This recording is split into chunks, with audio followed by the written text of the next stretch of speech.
What's up, everyone? I'm going to talk about the Obi Wan Kenobi episode 5, second to last episode before the finale, and I'm kind of happy it's almost over because I'm getting sick of this TV show, but there was some positive stuff in this episode. It wasn't a filler like the last one. It actually had a purpose. It progressed the story further. It progressed characters further. You found out the purpose behind actually only Reva, but at least it had a purpose. So to quickly summarize the episode, Reva put a tracker in Lola, that droid. She found out the location of Obi-Wan, little Leia, and all their friends, and where the bunker is that they're hiding in. She tells Vader, Vader shows up, and then all hell breaks loose. Now, I don't even know why they call this show Obi-Wan, because it's obvious it's only about one character, Reva. We only progress her story, her background. We mainly focus on her, and we only make her look the best, while we denigrate and make everyone else look weak to make her look better. And here is something I noticed, even from the first episode about Reva, that I haven't mentioned, but I have to mention it now because it keeps happening. And you could call this a nitpick, whatever, but she's obviously the villain. She's supposed to be scary and intimidating, but one of her main problems is she doesn't have a scary, deep voice. She has no bass in her voice. And because she's the villain, whenever she tries to scare someone or try to intimidate them, instead of making her voice deeper to get their attention or to make them scared, when she yells or tries to get all tough, her voice goes higher. She has like a raspy, high-pitched voice. Tell me where the Jedi is, or this man and his family die! For example, the Joker with Heath Ledger, yes, he had a high-pitched, laughy Joker voice, but then when he got serious and wanted to grab your attention, he would be like, "Look at me!" And that would make you piss your pants. But whenever Reva tries to do that, whenever she's yelling at someone or giving orders, her voice kind of sounds like Marge Simpson. Shut up!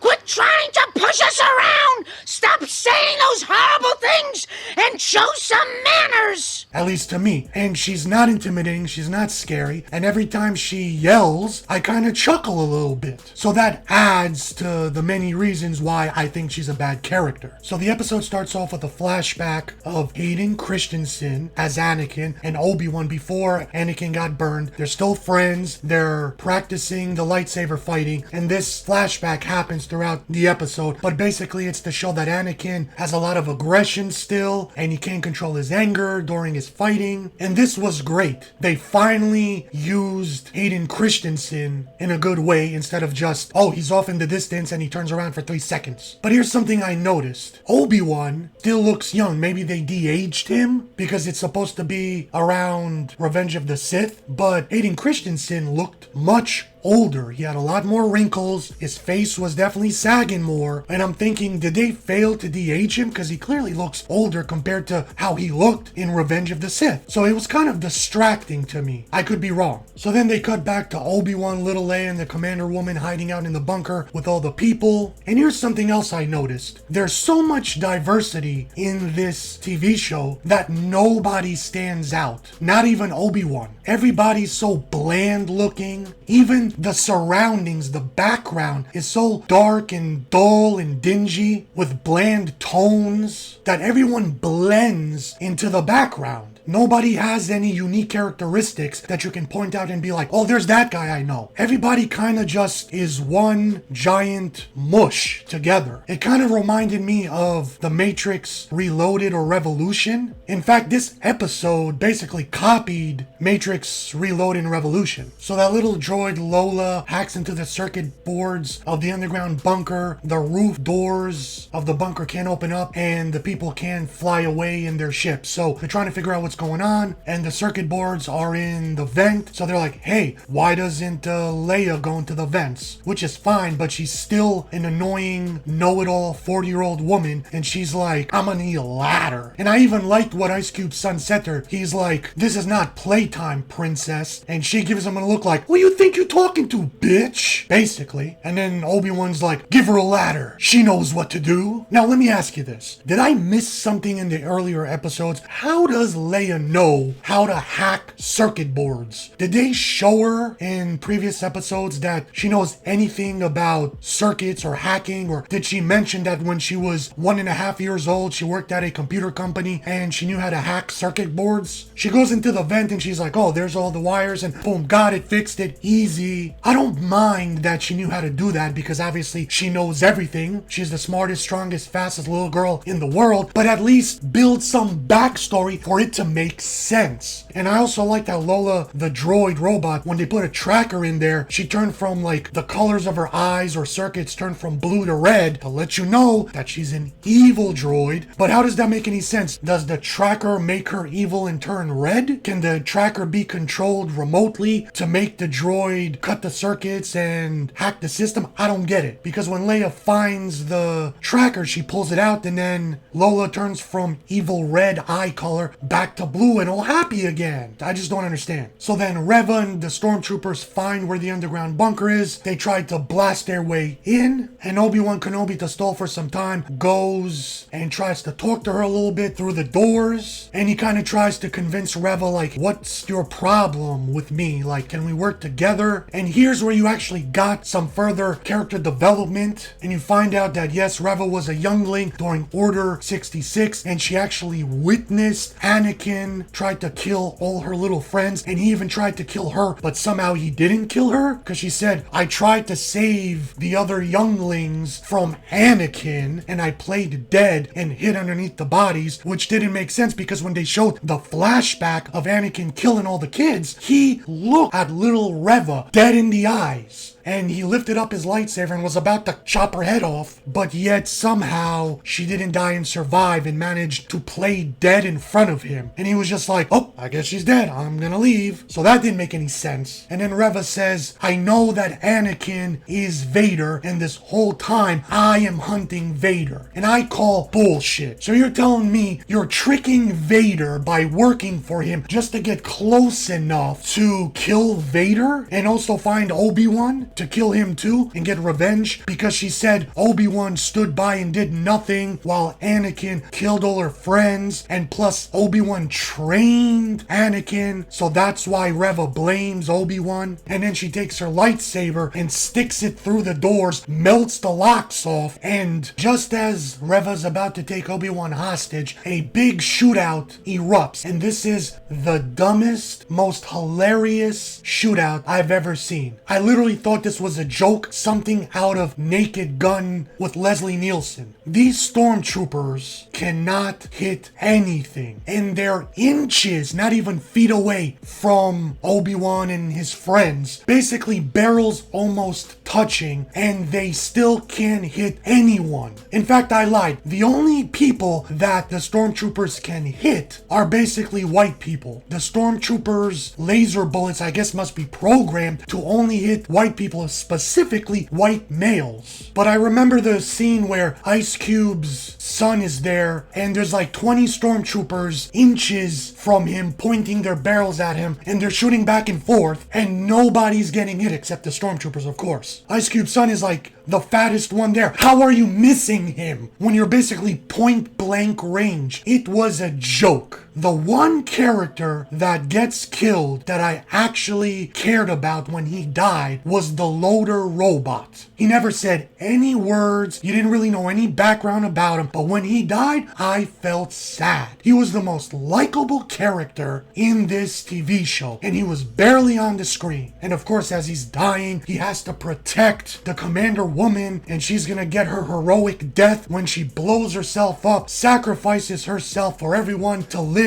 and get into the main bunker, and Reva gets away. Little Leia fixes the circuit boards, and everyone starts loading onto the ship. But there's not gonna be enough time, so Obi-Wan's like, wait here, I'm gonna stall Reva while everyone gets onto the ship. So he goes and surrenders himself to her. She ties him up and makes him get on his knees in front of everybody in the stormtroopers, And I literally thought that Reva was gonna make Obi Wan Kenobi suck her big black lightsaber. Like, it was humiliating, basically. And this scene was very stupid because they start talking back and forth. Yes, they're whispering, but they're whispering very loud. And there's two stormtroopers behind Obi-Wan, just like 3 feet away. And then the rest of the stormtrooper army is behind Reva. They can clearly hear what they're whispering about. Obi-Wan's still trying to convince her to come over to the light side and work together and fight Vader together. And he does manage to convince her. And they come up with a plan on how to fight Vader together. But the thing is, everybody can hear them. Now, I will say something positive. The setup with Reva's character is not bad. They basically mirrored Reva and Anakin, because Reva is supposed to be like Anakin, where Anakin was once good, but he turned evil and he killed all the younglings, just like how Reva was a youngling and now she grew up and turned evil, works for the Empire, and she's trying to get revenge on Obi-Wan and all his friends, which basically will get innocent people and young kids killed. And also later in the episode, you find out that Reva, spoiler alert, wants to go after young Luke Skywalker and kill him, just like how young Anakin turned evil and killed the younglings. So see the mirroring? It wasn't the greatest setup, but it wasn't a bad setup. It just sucked that Reva was such a bad written character, because if she was likable, this revelation and mirroring setup would have worked great. So finally Vader shows up, goes into the bunker, sees this massive ship taking off, and he uses his force to stop the ship in midair and pull it back down. And then he rips the ship in half, which was a really cool scene, and it showed how strong Vader really is. But turns out the ship didn't have anybody in it. It was just a distraction because there was another much smaller ship in the distance that everybody was on, and it takes off and it flies away. So turns out that Obi-Wan, instead of staying behind to help Reva fight Vader, I guess he lied or double-crossed her and he took off with everyone else. And now we get to the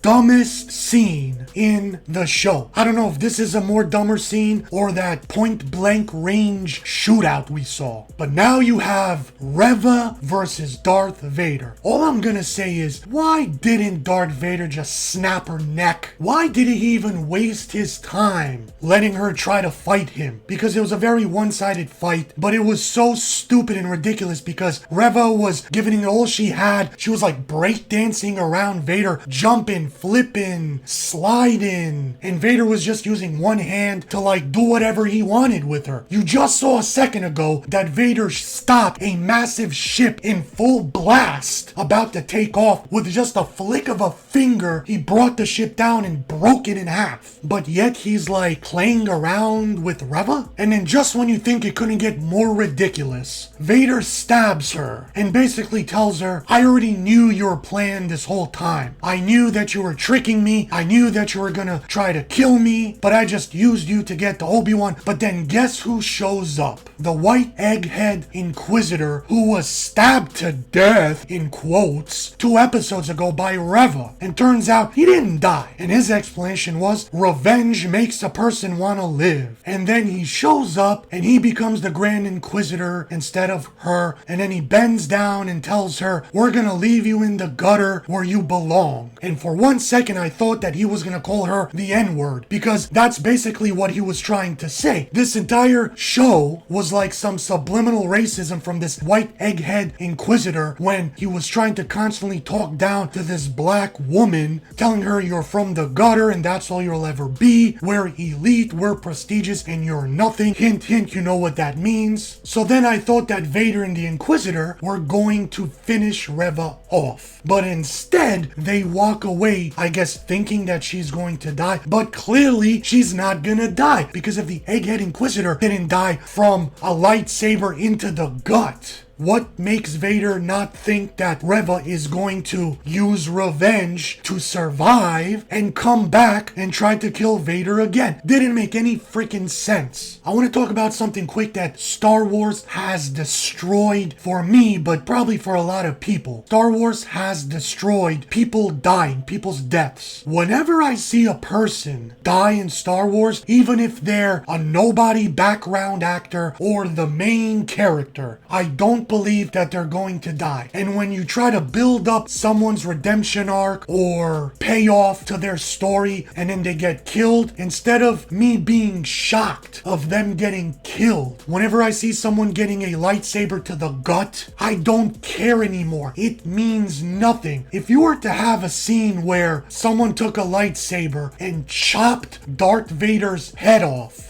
I would not feel anything. I would be like, no, he's gonna survive. They're gonna put some type of mechanical device connecting his head to his body, and he's going to come back in the next episode or in the next movie. Star Wars has destroyed all meaningful or random deaths for me. You had Darth Maul get chopped in half and fell down a freaking long shaft and splattered on the floor. Turns out they just reconnected his body and he's back in a different episode. You had Emperor Palpatine get thrown down another shaft, splattered on the ground. On top of that, the ship he was on got exploded with a nuclear blast in space. And then he comes back to fight Rey, and Rey finally defeats him. And to be honest, they could bring Palpatine back in future Star Wars movies. So the episode finishes off with Reva still alive. She's gonna pick herself back up from being stabbed with a lightsaber, and she finds out the location of young Luke Skywalker on Tatooine. And in the finale episode,